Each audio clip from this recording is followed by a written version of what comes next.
Bonjour et bienvenue dans l'émission Présence protestante. Fabien Ruel et Georges Connon en votre compagnie. Demain, ce sera la journée internationale Nelson Mandela. L'occasion de revenir sur cette grande figure qu'a été Nelson Mandela et la cause juste qu'il a défendue. Et nous allons le faire en musique puisque notre invité ce soir est Didier Likeng, bien connu dans le milieu musical belge et au-delà. Didier Likeng, bonsoir. Didier Likeng, vous êtes né à Yaoundé, vous résidez à Bruxelles, vous maîtrisez plusieurs instruments et le chant et aussi la scène. Vous êtes passionné par le negro spiritual et le gospel. Votre nom est associé au concept Gospel for Life. Vous accompagnez de nombreux artistes à travers le monde. D'où vous vient cette passion pour cette musique gospel, au point d'en faire votre métier? Alors, c'est un parcours assez classique pour un jeune Africain qui a grandi dans un milieu chrétien. Donc, il y a le passage obligé quand on a quelques notions musicales par la chorale. Et donc, il y a évidemment cette notion de chant de communauté, un chant qui est un chant d'espoir, évidemment interprété dans différentes langues. Et cette passion naît de là. Ensuite, il y a le voyage vers l'Europe où on rencontre une autre culture qui fait finalement écho avec ce qu'on a chanté quand on était en Afrique. Parce que cette musique chrétienne-là tire ses origines de la culture musicale africaine, la culture musicale occidentale. Et là, il y a un lien qui se fait. Il y a vraiment un choc et un amour de cette musique. Alors que je venais en Belgique pour faire mes études. Voilà, j'ai mal tourné comme ingénieur agronome. C'est plutôt voilà, quelque chose... Un chemin particulier. Un chemin particulier. Avec une musique quand même qui a toute une histoire. Quel combat cette musique? Absolument. Et donc, si j'ai invoqué ce parcours académique, c'est tout simplement pour dire que le fait de faire le choix de vivre de cette musique, c'est parce que derrière, il y a un espoir, il y a un engagement derrière cette musique-là qui fait que ce n'est pas juste le fait d'être ici à interpréter l'un ou l'autre chant, mais il y a vraiment un espoir, il y a une espérance derrière cette musique qui anime mon combat de tous les jours et qui me nourrit surtout. Alors Didier, vous êtes passé des chants au chant. Voilà. Agronomie, musique, on peut dire que ça se rapproche. Mais pour revenir à la journée internationale qui nous préoccupe, celle qui est consacrée à Nelson Mandela, qu'est-ce qu'il représente pour vous? J'ai eu l'occasion de vous entendre plusieurs fois avec différents chœurs. C'est ça. Et lorsque vous préparez les programmes, il y a toujours une salutation aux grands hommes, et notamment Nelson Mandela. Nelson Mandela, au-delà de ce qu'il représente dans son pays, est une figure, je pense, pour tout Africain, qui est essentielle. Disons que quand on parle de Nelson Mandela, on ne pense pas forcément au peuple sud-africain. Il y a vraiment l'homme, son combat. Et évidemment, ça fait écho à celui de Martin Luther King. Évidemment, autour de cette musique-là, il y a vraiment un lien direct. Et comme je dis, ce qu'il représente pour moi, c'est vraiment la lutte et le fait de la persévérance. Être vraiment droit dans ses idées et être sûr de la justesse de son combat. Donc pour moi, c'est quelque chose qui a toujours fait écho en moi et ça m'amène à lui rendre hommage tant que je peux. Et justement, j'ai quelquefois composé des chants justement pour lui, parce que pour moi, c'est un grand homme qui a beaucoup d'impact sur mon chemin de vie. Alors, vous n'êtes pas venu les mains vides. Voilà. Vous êtes venu avec 3 chansons. Oui. Vous allez nous les présenter et Oui. on va les écouter en quelque sorte. La première, que choisissez-vous? Alors la première, c'est rendre hommage à un chant donc à Nelson Mandela. C'est un chant que j'ai composé il y a quelques années. Le chant dit célébrons Nelson Mandela, donc Bayete Mandela, qui est chanté dans une langue zoulou. Il y a quelqu'un qui m'a donné un texte et j'ai donc adapté ce chant-là, qui tout simplement emmène les uns et les autres à suivre l'exemple de Nelson Mandela. Tout n'était pas parfait, mais qu'on garde l'essentiel du combat de l'homme. Et ce chant-là parle donc et célèbre cet homme, Nelson Mandela. Ça, c'est ce premier chant que je vous propose, donc que j'ai interprété, que j'ai chanté moi-même. Alors, nous l'écoutons volontiers. Avec plaisir.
Excellent ce titre à l'instant. Alors évidemment, on parle du négro spirituel, on parle de la musique. J'avais lu que Mandela aussi avait touché un peu à la Bible, un peu à la foi. C'est votre cas aussi, Didier. Oui.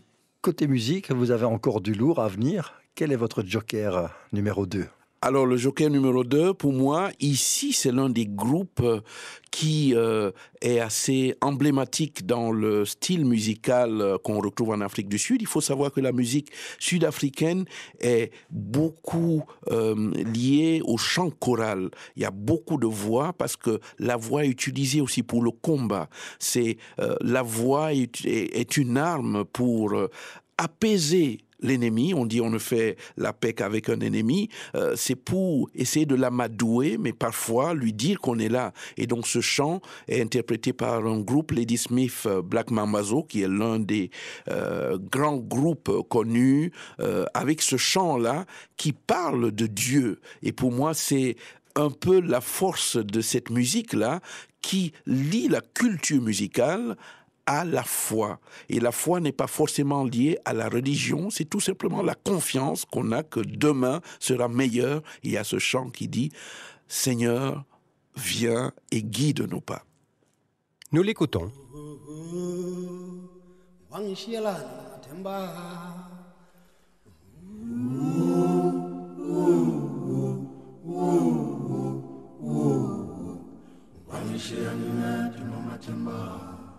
Logo girl, lo yang mangalisa, logo girl, lo yang mangalisa.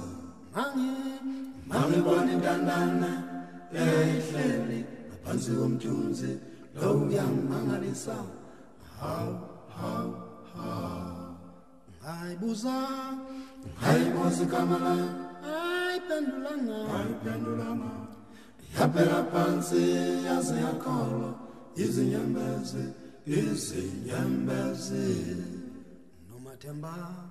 Nomathemba wangishiya zela ngedwa Nomathemba wangishiya zela ngedwa Nomathemba wangishiya sekolele zela ngedwa Nomathemba wangishila semnambi zela ngedwa Nomathemba semnambi zela ngedwa Nomathemba sekwalo Nomathemba kasabhale nencwadi encane uya Nomathemba semnambi Nomathemba kasabhale nencwadi encane Amo semnambi, amo Nomathemba, kodwa yena saxabana. Amo semnambi, thithemba lami, awusabhali nencwadi encane. Amo semnambi, amo Nomathemba, kodwa yena saxabana. Amo semnambi, Nomathemba, asabhali nencwadi encane. Alors nous arrivons ainsi au troisième et dernier chant. Oui. Quel est-il? Le dernier chant est interprété par le même groupe, Lady Smith, Black Mambazo, et je tire cette citation célèbre de Nelson Mandela, « Je ne perds jamais. Soit je gagne, soit j'apprends ». Ça veut dire que même quand on croit qu'on est dans l'échec, il faudrait qu'on se souvienne qu'on est dans une phase d'apprentissage et que la patience est juste là pour nous amener à entrevoir justement le fait qu'on gagne sur l'adversité. Et c'est ce que dit ce chant. Nous écoutons ce chant de victoire. Avec plaisir. Oh, King of Kings, King of Kings, we kneel before you, Father, appealing, asking for peace in the rest of the country. Lord of Lords, we kneel before you, Father, appealing, asking for peace in the rest of the country. Beaucoup de bonheur musical en tout cas à l'instant avec notre invité Didier Likeng. Didier, la disette musicale semble se terminer, la période de Covid tend à disparaître, ça veut dire que vous allez peut-être retrouver la scène. Quelle est votre actualité littéralement en ce moment? On sait que vous avez été longuement privé, vous avez continué à donner cours, à sillonner bien sûr l'Europe avec votre musique, mais actuellement, quel est votre chemin? Alors, l'actualité, évidemment, que toutes les scènes commencent à ouvrir. Il y a le projet Gospel for Life dont vous parliez, qui est mis en chantier et probablement qui se déroulera à la fin de l'année. Donc, c'est toujours la fin de l'année. Voilà, c'est toujours à la fin de l'année, entre novembre et décembre. Donc, en Wallonie, il y a différents concerts au profit de la vie. Donc, c'est toujours un bonheur d'amener l'espoir, de faire chanter des croyants et des non-croyants, se retrouver tout simplement autour de cette musique-là, qui est une musique d'espoir. Merci en tout cas d'être venu nous voir avec ce message gospel, le message de l'évangile, le message de l'espoir, et on gardera certainement en tête « Je ne perds jamais. Je ne perds jamais. Soit je gagne, soit j'apprends. » Merci beaucoup en tout cas. Et bonne route alors à vous pour les prochains concerts, les prochaines préparations, et j'espère à bientôt. Merci de m'avoir invité, merci. Au revoir. C'est ici que se referme l'émission Présence protestante pour aujourd'hui. Un grand merci à Didier Likeng de nous avoir partagé sa passion pour le gospel et les valeurs de Nelson Mandela. Vous pouvez réentendre cette émission sur Ovio et sur notre site www.aprt.be. Bonne soirée sur la première et à samedi prochain. The sun rise and set forever, Almighty. The sun rise and set forever, Almighty. The sun rise and set forever, Almighty. Reveal yourself, Almighty, because we are directing to you forever, Almighty. Because we are directing to you forever, Almighty. Reveal yourself, Almighty. Because we are directing to you forever, Almighty. Because we are directing to you forever, Almighty. Reveal yourself, Almighty. Reveal yourself, Almighty, because we are directing to you forever, Almighty. Because we are directing to you forever, Almighty. Ta-na-na-na, ta-na-na-na, ta-na-na-na, ta-na-na-na, ta-na-na-na, ta-na-na-na, ta-na-na-na, ta-na-na-na, ta-na-na-na, ta-na-na-na, ta-na-na-na. Reveal yourself, reveal yourself, reveal yourself, reveal yourself, reveal